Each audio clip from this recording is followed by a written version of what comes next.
it's the 1st of August, and it's like new hardware season, and it's like the exciting time of the year. I love fall because it's all kinds of new stuff, and everybody tries to get their stuff out before Christmas. It's not fall yet. Don't get ahead of yourself. No, I'm getting slightly ahead of myself. But hey, I've got an excuse. I'm robo-tripping because of the cold. The cold's really hanging on, isn't it? Because I won't rest properly. It's like you need to like sleep and do stuff, and it's like I don't know. We're a little concerned about Krista because no one knows her location at this point. She might have relapsed.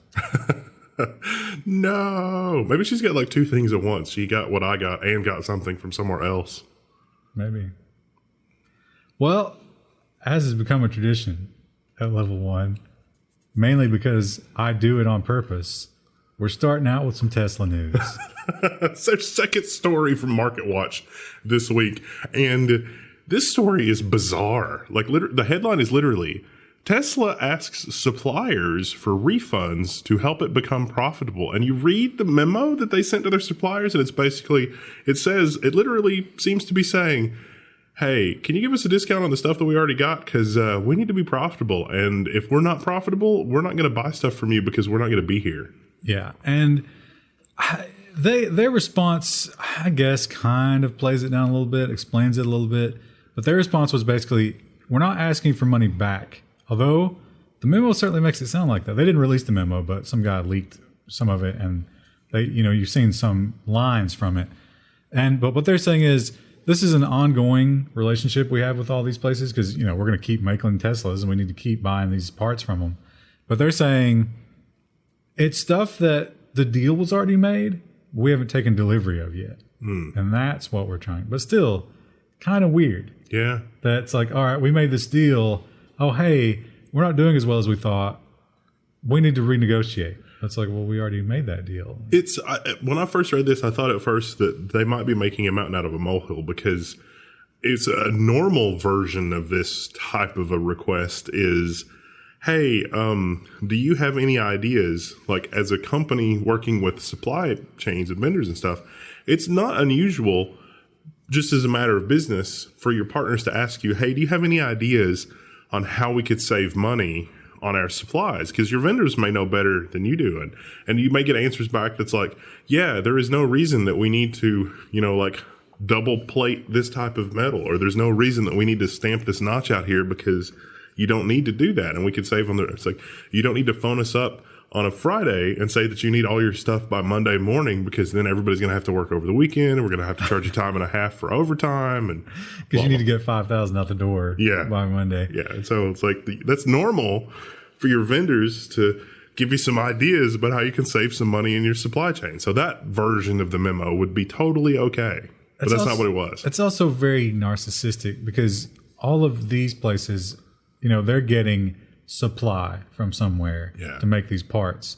So are they supposed to then go to all of their vendors and be like, hey, Tesla's not doing so great. Can you give us some money back? And then does that go all the way down to the ore that's making the metals? Yeah. Yeah. But Tesla really did play it down and say that it's not actually going to destroy them if they don't get these rebates. So can confirm crap rolls downhill. Yeah. And I don't know if all those, like, do they need Tesla's business that much? I'm sure it's good business and there's a lot of it and it's heavy. So maybe they'll play ball. I don't know. Now this story, this is the kind of story that can make some of those doubts a little, like it clarifies them a little bit. Our commenters were right and we're willing to eat crow is what you're saying, right? Well, okay. So this is Electrek, right? So Electrek is a website that if Tesla goes out of business, ain't going to be getting any hits anymore. So I don't trust them to be. I've read this from other publications who were totally on this other guy's side, but they claim they did find out that this guy was a, like a short seller. He specifically worked in the oil industry as a stock trader, negotiator, whatever. But his boss that made him do this is also in that business. Because he was caught. And they claim he's a big Tesla supporter. Anyway, this guy, he went under the pseudonym Montana Skeptic, and he posted on Seeking Alpha, which is a stock trading website. And he was big about, Tesla's bad. You should short Tesla. Don't buy Tesla. Don't believe the hype. Musk tattled on him. He called his employer and got this guy. This guy deleted his Twitter after he was found out. Wow. I mean, that's, I would have doubled down if I was that guy. Like if I legit believed the whole, like, global warming and oil is the future and what sense does it make to be traveling around? And well, no, he never brought up the oil thing, which maybe proves that he wasn't acting genuinely. But his whole thing was just that they're going to go bankrupt and, that's bad business. They're bad at business and the cars aren't as good as they say. So you're feeding that engagement machine for those pro-Musk people that are always commenting, and they're like, the oil industry is out to get Musk. It's a big conspiracy. And there's at least one data point that's, apparently this guy that was heavily invested. We've got two stories here that sort of, dovetail. But I don't think it's mutually exclusive. Tesla could be a terrible company and the oil industry could be out to get him. Both of those things could be true. Yeah. And we've certainly seen big oil do some nasty things in the past, like overthrow Iran. That was a thing. I mean, we were willing to do that over fruit, let alone oil. Pineapples are delicious, man. Well, Windows 10, bad news for Germany. Windows 10 is increasing prices. Oh, that's a joke from the last episode where Germany's going from Linux to Windows. So, yeah, Microsoft has acknowledged price increases upcoming for Office 2019 and Windows 10 enterprise users. This makes me sad. Yeah, this only affects the enterprise user, but basically it's kind of like that they had multiple pricing tiers and they're kind of rolling them all up into one, but it's the expensive one. Yeah. So, yeah, bad news if you're running enterprise Office. And I don't think it affects Office 365, but when they reached out for comment and they were like, we are not currently addressing price changes to Office 365. The answer wasn't no. The answer was, but we're not going to deal with it. We'll tell you about that later. The crazy thing was that with Office 365 with software assurance, or not Office 365, with Office and software assurance, it came out to be slightly less expensive to do that than Office 365 just because the product life, like the release cycle, has become so long with the regular version of Office. So all of this is going to be gentle encouragement to just go to the subscription model because it's more profitable. Yeah, they increased both the yearly and the monthly, but it still is a way better deal to do the yearly. So, well, as we also talked about in the last episode, it is the anniversary. Did you get him a present? It's the anniversary of the Equifax data breach. I got myself some credit protection service. Does that count? Most importantly, as Boing Boing points out, nothing has happened. There have been no criminal prosecutions. I think there were some slap on the wrist fines, but the world has basically forgotten, and Equifax has pretty much gotten away with it. They say they've spent $200 million to beef up security, and that should really be all that we say about the matter. It's settled as far as they're concerned. I would love to have some of the security people that I follow on Twitter, like send Swift on Security to audit their stuff because I'm sure that it is a raging dumpster fire as it is today. They point out that they did hire some big names, and I think they did it for that reason, to sort of make sure it's like, no, really, no, we did it. We did it. We actually fixed it. They probably gave those guys such a narrow scope that it's like, we want to make sure that the Office copier is secure. We're not interested in anything else. Your scope is to secure the copier. And those guys were like, okay.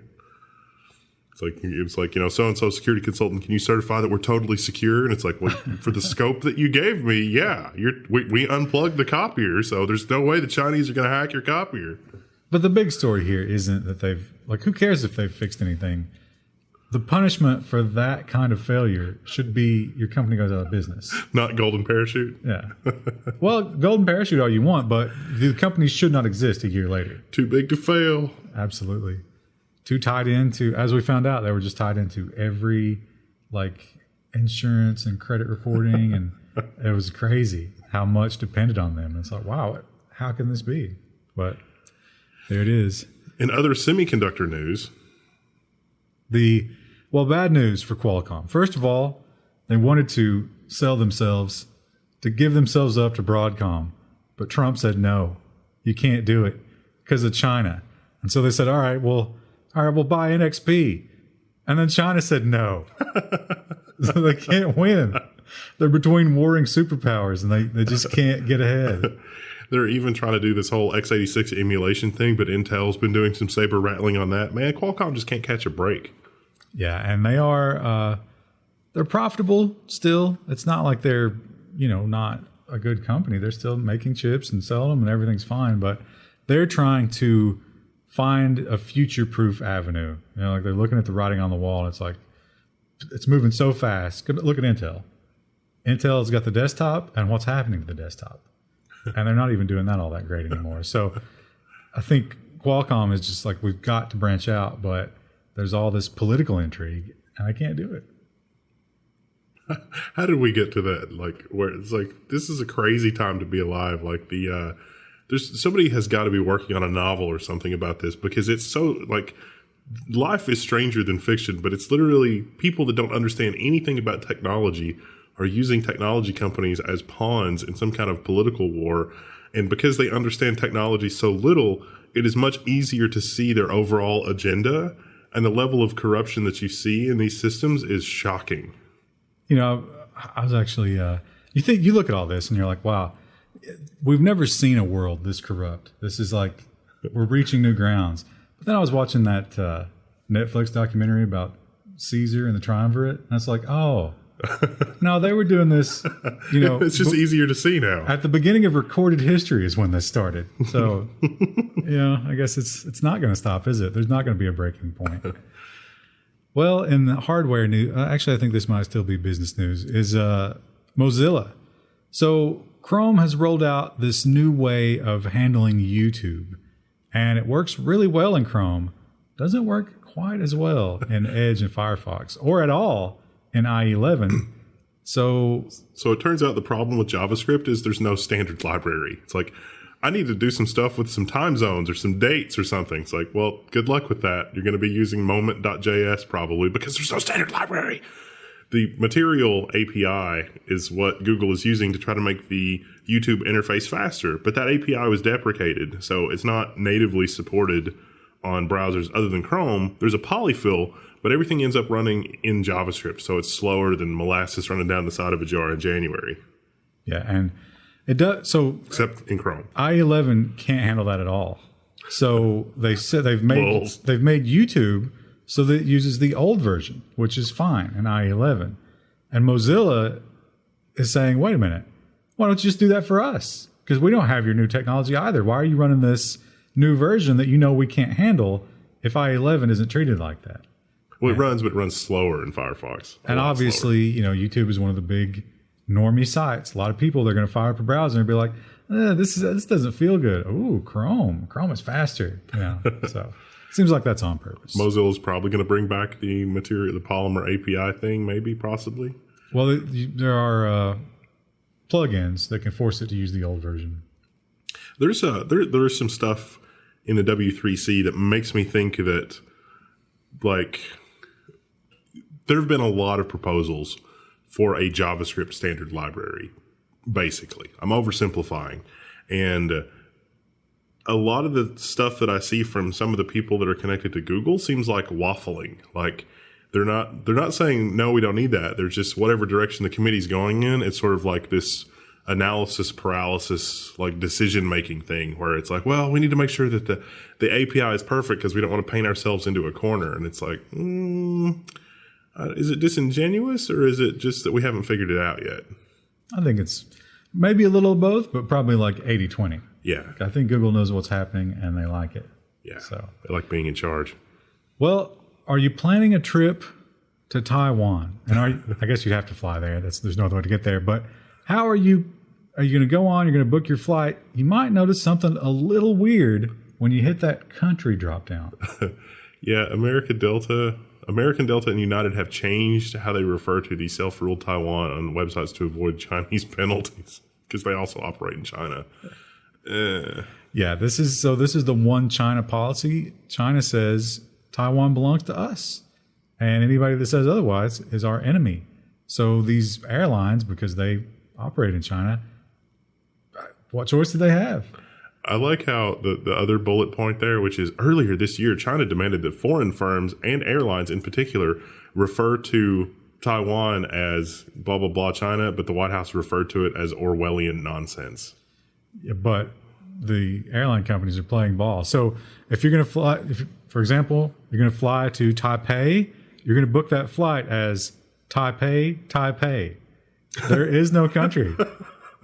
So really, it's just confusing people that are trying to fly. Yeah. You know, I mean, they're not going to understand that. Because it doesn't say Taipei, China. It's a weird thing. But they've all given in. No airline stood up for poor little Taiwan. So we'll see what happens. That is a little disconcerting. I hope that Taiwan is a very delicate situation that I hope is not messed with, because there's a lot of really amazing, like it is, Taiwan honestly is probably the new Silicon Valley. Like all the magic that was happening in Silicon Valley in the 80s is right now happening in Taiwan, like as if it was the start of the 80s. Like things didn't really get interesting until the late 80s. Where we are in Taiwan right now is the early 80s. But think about how juicy that makes it in the eyes of China's just going to gobble that up. Yeah. And all of a sudden, they're at the head of everything. Yeah. It's not good.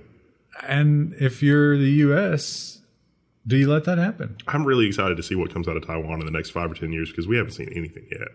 Well, let's hope it's not a giant fireball. Google, speaking of giant fireballs, Google has stepped in to try and prevent your phone from bursting into one. Because mining apps in the Play Store with your phone is a great way to destroy your battery. Yeah, that's literally the excuse they gave of why they're now getting rid of all cryptocurrency mining apps from the Play Store. It could cause deformation or overheating of a battery. I couldn't confirm it, but there was an app that was removed from the Play Store that the only purpose was to monitor your mining rigs to be sure that they were checking in with the pool or whatever at appropriate times. And supposedly that app was caught up in it as well, but I was not able to find or verify that. Well, this site, this was Bleeping Computer. They claim that the policy excludes sites for managing offline mining somewhere else. So as long as the phone isn't doing it, it's okay. Supposed to be okay. But that's what I read, but I don't know if that's actually, like, they're just shoot first, ask questions later. I'm not sure. Oh, Chromium. MoviePass. Remember MoviePass? We've mocked it a few times. Turns out they're having cash flow issues. They had a major website outage because they didn't pay their hosting bill. Yeah, totally out of money because they didn't pay their bills. So they got emergency funding of $5 million. Yeah, and I don't understand how they didn't see this coming. Wouldn't you? It's like, hey, Bob, set an email alert. If the account gets below 10 million, just have that email me. Somebody should know, right? So literally, it wasn't working because it couldn't buy your tickets. MoviePass, they don't really have an API set up with these theaters. They literally just buy your tickets remotely, and then through the app somehow you confirm they give them to you. But the money is given to the theaters in huge lump sums so that they have like a cache of money waiting there, and they ran out. And the website went down. Yeah, so they're hurting bad because it's a crazy business model. Now let's see if we can fake news spin this into something else. So the fake news version of this is MoviePass is so popular. Why aren't you on it? Because it's so popular, it's down. Yeah, but I don't think they want new customers right now, do they? That's costing a lot of money. I think they thought that a lot of normies would be. Remember when Olive Garden did the unlimited Olive Garden pass for $250? Yeah. And they were like, yeah, people will buy this and they'll forget they have it. No, only very, very seriously unsettled people bought the Olive Garden pass. And they went there every day. Every day. They didn't care. They did soup and salad and breadsticks every day. And they had to get rid of it. And that's exactly what's going to happen to MoviePass. I mean, if you're neat and you're watching Level 1 content every day and you could go to the movies instead, wouldn't you go to the movies even if it's terrible? It's free. Why not? I guess you have to leave your house, though. So, Well, switching into the hardware version of things, this is a hilarious story. One of the things I noted about this story, if we look at the website real quick, they didn't note it on Motherboard, but when you start scrolling down, They found them. Apple is like, no, this belongs to us. Yeah. So these were internal repair videos. Yeah, it showed that it's surprisingly easy. So apparently Apple, even internally, is like, you know what? It's not really that big of a deal to repair iPhones, which is contrary to their public-facing opinion of repairing iPhones. It's like, we need to build a robot to take it apart and shred them because people can't do it. It looked pretty easy in their own videos, though. Yeah, and Motherboard pointed out that iFixit has their own series of videos, and they're incredibly similar. Like, they all came to the same conclusions. This is the best way to do this, even though they didn't have the Apple videos to work from. Nice. So it's not, that certainly hurts that whole right to repair thing. But when the private sector did the exact same thing that you did after looking at how you screwed up what was product. obvious. Yeah. So that's a little bit embarrassing for Apple. It looks like they got right on top of it, but I'm sure they're still out there floating around somewhere. If you really want them, you can probably find them. We've also got a follow-up to our Apple new 6-core MacBook thermal throttling story that we reported on last week. Yeah. They are claiming that it is totally software. You buy that? It's software in the sense that the software should be limiting the processor speed more than it was, because a lot of wasted effort on the processor's part generating extra heat was switching back and forth between its very slowest speed and its very fastest speed. So what the software fix does is it makes the processor run at a slower speed sooner before it hits the thermal limits, and then it just sort of coasts as long as it can, because it's not even really necessarily processor related. Some people are saying it's like the VRM area, because the processor switching between very fast speeds and very slow speeds is harder on it than just running at a slower speed to begin with. But somewhere in between the slowest speed and the fastest speed. So that's what they're changing. Yeah, and this is on the back of the keyboard meltdown, and it's not a good week for Apple.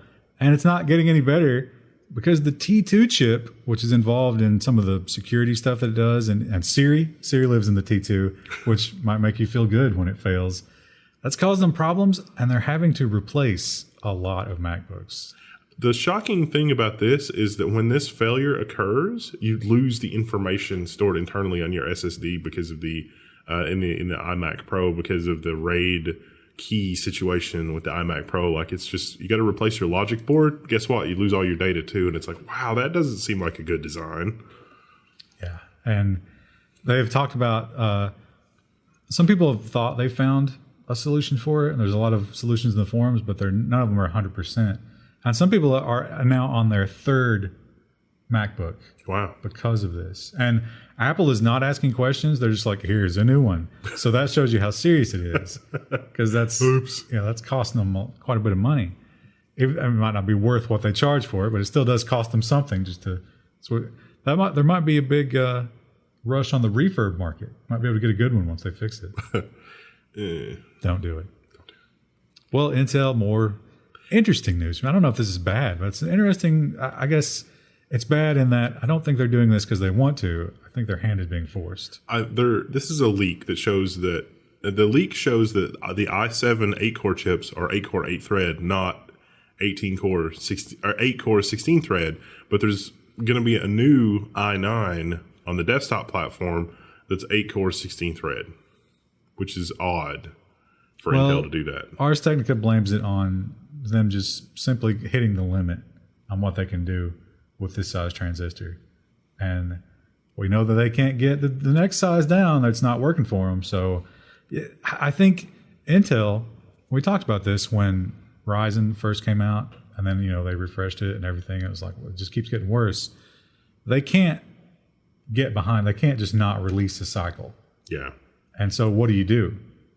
And it seems like this is what they're doing. They're just changing numbers. It's like, just move stuff around. I want to see when this actually is released and come, because this is just rumor. I mean, it's not, there's not anything that's like super confirmed here, but there's also a rumor that the integrated heat spreader is going to be soldered. That was a rumor for the 8086K as well, but that may have just been insider sources being mixed up about the 8086K, which is like an anniversary 5 gigahertz 6-core CPU.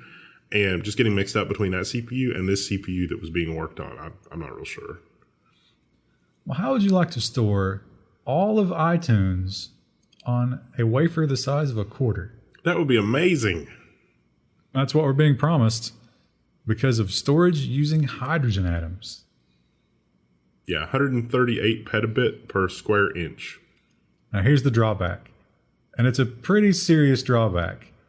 At best, it's 1 bit every 2 seconds. Yeah, but they're working on that. You can't stream HD video. Pro tip. That's the write speed. The read speed, I think, is this is actually some kind of a silicon carrier for these hydrogen atoms. And so whether or not there's a hydrogen atom can be read using standard interface circuitry. So it's really just the writing that's a problem with this so far, because the fabrication part of it is actually possible with the existing silicon fabrication machinery. And somehow, hydrogen atom is half a nanometer, but somehow, I guess because they're using hydrogen atoms, they're not getting any of the weird particle physics stuff going on. So yeah. It's promising. I suspect that's going to be a lot of years, though, before they actually get to anything like that. Well, robots. Time to enter the robot section. Time for the robots. And how about lettuce collecting robots? Pretty exciting. These are we can scroll down and look at them here. They've got water knives. Yeah, all that steam coming off of there, that's actually, they're using tiny jets of water to cut the lettuce at the bottom. Neat.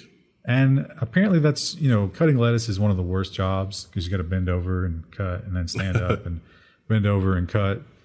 And so this is Wired.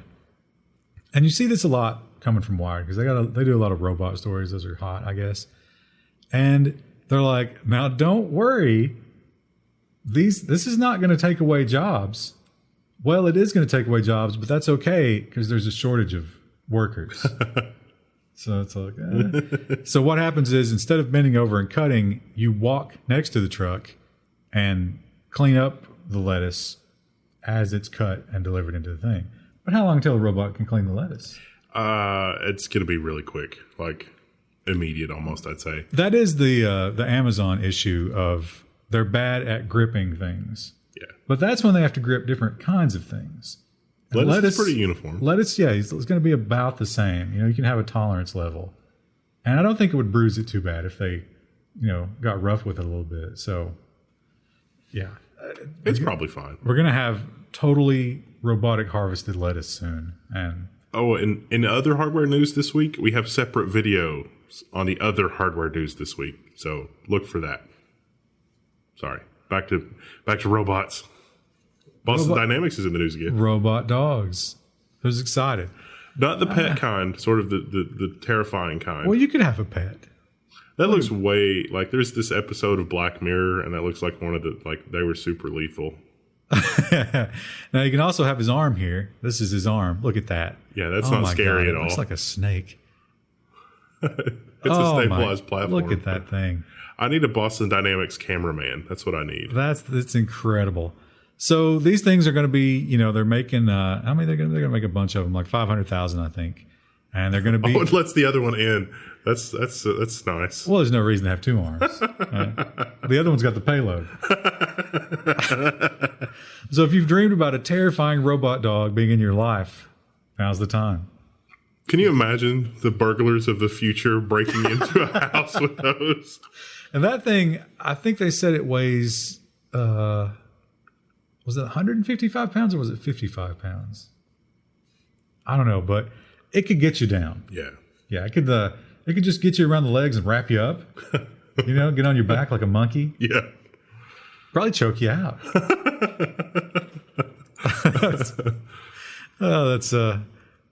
Yeah, I would probably get one though for security. That'd be It would be a lot of fun. Yeah. Except for that time it accidentally attacked the UPS guy. You could, UPS guys could carry like an RFID in their pocket or something. Of course, then criminals would just steal those. Yeah. Well, do you hate call centers? You might hate them worse. I don't know. Google is building virtual agents to handle call centers' grunt work. Did you see the demo from Google I.O. where they made a hair appointment? It's like Duplex. that in reverse. Yeah, Duplex is going to be part of this, but they're making it better. So the idea is when you call up Charter to complain about your ISP, you're not going to talk to a human until the AI decides what it is you need to talk about. And so how long before Duplex is just going to be talking to itself? Well, that's true. Yeah. Hey, Duplex. Well, they could probably do like those supersonic beeps at one another. It's like, we'll just negotiate this without voice. I'll tell you what, it's probably some bad news for India, though. Yeah. Because that's probably like a huge part of their GDP is the tech support thing. Call center. And if a robot starts doing it, real bad for them. Now, this story is interesting. I got an interesting take on this, but what's your thoughts on? All right. So Google self-driving cars are going to Walmart to pick up your groceries, basically, is what this is about. And I don't think that I like Walmart enough to really, like, I still don't, like, maybe with Kroger. Well, they're not just picking up your groceries, but they could take you to Walmart as well. Yeah, but you don't have to. They could just do it. If you wanted to shop. No, but here's my thought on that. You don't like going to Walmart, as you just said, right? Right. And the reason, I'm going to guess, that you don't like going to Walmart is because there's a certain kind of people at Walmart. Peopleofwalmart.com is a website, yes. What is this thing going to smell like? That would be really bad. I mean, they would have to make the insides just stainless steel. And they just hose it off after every... Well, steam it. Just, like a power washer with steam. See, I was thinking, like, I could just order from the Walmart app, and I don't need to go. Like, the car can just bring it to me and save a trip. That'd be nice, yeah. Now, they did talk about, like, because Walmart is one of the cheaper destinations. I don't know how true that is anymore, because they were having trouble keeping that up. But you're probably not going to get the Walmart courier if you're just buying, like some Hot Pockets. You're going to have to spend a certain amount. And I wonder how that's going to work. I think as long as you spend a certain amount monthly, it probably works. Because you think about services like Blue Apron, they're profitable, and people are willing to pay a premium to not have to think about putting their ingredients together or anything like that. So imagine like the Walmart, Amazon, Whole Foods version of that, where it literally just plans every meal for you, and it just does it. Or it could be like an Amazon Prime thing, an annual cost. And then, some people never use it, and that subsidizes the people that go every day. I would probably enjoy cooking more if I could just, like, if I had the process down, because when there's been like a special event or like I had to do something for family or whatever, and I've actually put the effort into planning something correctly, and then I can just move through the recipe really quickly, that has been much, much more satisfying than just stumbling around for an hour trying to prepare a meal. There's definitely going to be, just like with the MoviePass people, there's going to be a kind of Walmart customer who's unemployed, has nothing to do all day, and every single day they summon the Walmart car and go to Walmart. And just hang out. And just, yeah. It'll be like the bookstores. It's like Barnes & Noble found success, not by trying to be a better bookstore, but by turning it into a neighborhood hangout. Walmart's going to be the neighborhood hangout. I can see that. Especially older people. Like, they like to go and hang out. Yeah. Well, we've talked a lot about AI and medicine. And I got to say, just like with the Tesla thing, a lot of people in the comments are very, very skeptical about AI and medicine. And maybe for good reason. Maybe they were right. Watson has reportedly recommended cancer treatments that were unsafe and incorrect. This is actually a quote from the article. This product is a piece of shit. Man, if I ever get cancer, that's the doctor I want. I want a straight shooting guy like that. That makes me think that the data that they fed the system was bad, which will be a reflection of the doctors. Well, so here's the scenario. I think it was more than once, but this was the worst one. A guy came in and he had lung cancer with severe bleeding. And so Watson was like, all right, let's get you on chemotherapy and go ahead. We're going to give you this experimental drug. But the number one side effect of the experimental drug, hemorrhaging. Oh, yeah, that's bad when you're already bleeding. Yeah. So would have killed the guy, most likely. And these doctors that they interviewed basically just said, this brought people in because it was like a marketing gimmick, and that's pretty much why we got it, but it's useless. We hate it. So nice. Some work to be done at IBM. I really want to look at those graphs though, like an AI that will produce that recommendation. The data that went into it in the first place is probably deeply disturbing. Well, IBM's response was basically what you're saying, which is now that we have it here, we can keep improving it. So it'll get better over time. But in the meantime, like, you pulled the trigger too quick. You shouldn't have. It's like when you put a game on early access and people give it bad reviews. It's like, but it's in early access. You took money for it. I guarantee you there's a law firm somewhere that's looking at those results and they're thinking, we could probably use Watson to figure out which doctors to sue for malpractice.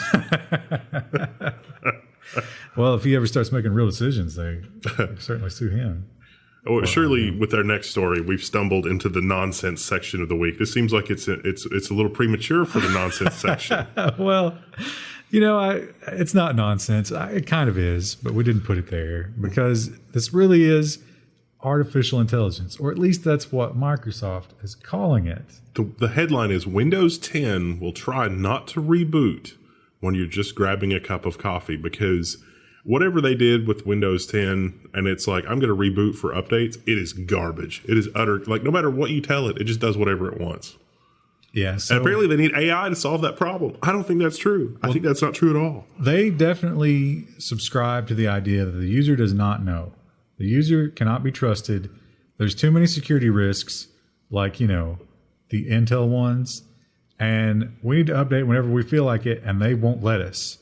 So now, because of the hatred, because it updates at the worst times, they claim they're going to try to do AI that decides when is the best time to update for you.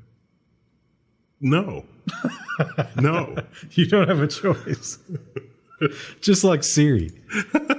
You will love Siri. She's lovable. And you'll accept her and you will love her. Oh, our next story is amazing. This is the third week, I think. This is a broiling, highly contested thing that's going on in the world, and that is the Amazon facial recognition. It's back in the news, and it must be back in the news because of good reasons, right? It's like, no, the picture that you're looking at in the article is that the Amazon face recognition has identified a lawmaker as Warner Vogels. No. That's that guy runs the company. He runs the AI. That's like the CEO. All of the lawmakers that it discovered had one thing in common. They were black. And so when it found a black lawmaker, it had like an 80% chance of saying, that's a criminal. Embarrassing a bit, huh? Now, Amazon's response to this is that they were running it in the 80% mode, and they needed to turn it up to like the 95% mode. 95% mode is still terrible. But still, it is very embarrassing. And we've heard of stories in the past of AI is just not good with darker skin. And apparently Amazon has not done much to fix that. And when you look at, Amazon is working with law enforcement. And I'm not trying to paint any correlations here. I'm just saying statistically, the people that end up on the wrong end of law enforcement in this country have darker skin a lot of the time. Whether that's racial bias or reality, whatever, that doesn't matter. What's important is these are the people that the AI is going to be looking at, and it doesn't work. Are you saying that it's a vicious cycle? It would be. Yeah, I think so. So they've written letters and they've demanded some answers, and I don't think Amazon they're being pretty tight-lipped about this. They're not talking too much about it, but that's pretty embarrassing. Good job, Amazon. Yeah. That's bad PR. Terrible. That's pretty much it for this week. What do we got lined up for Friday? Well, for Friday, we've got a bonanza of security news. Let me just warn you up front. It is a terrifying week in terms of security. So many terrible things. We've got some new Spectre, a couple of new Spectres. We've got some data leaks. We always got those. But then to taper off from that, we got a little gaming news that's lighthearted. We've got nonsense. And we've got one design story, but Krista's not here, so I don't know. I don't know anything about it. Probably going to cut it. We'll see you then. See ya. Be sure to check out our hardware.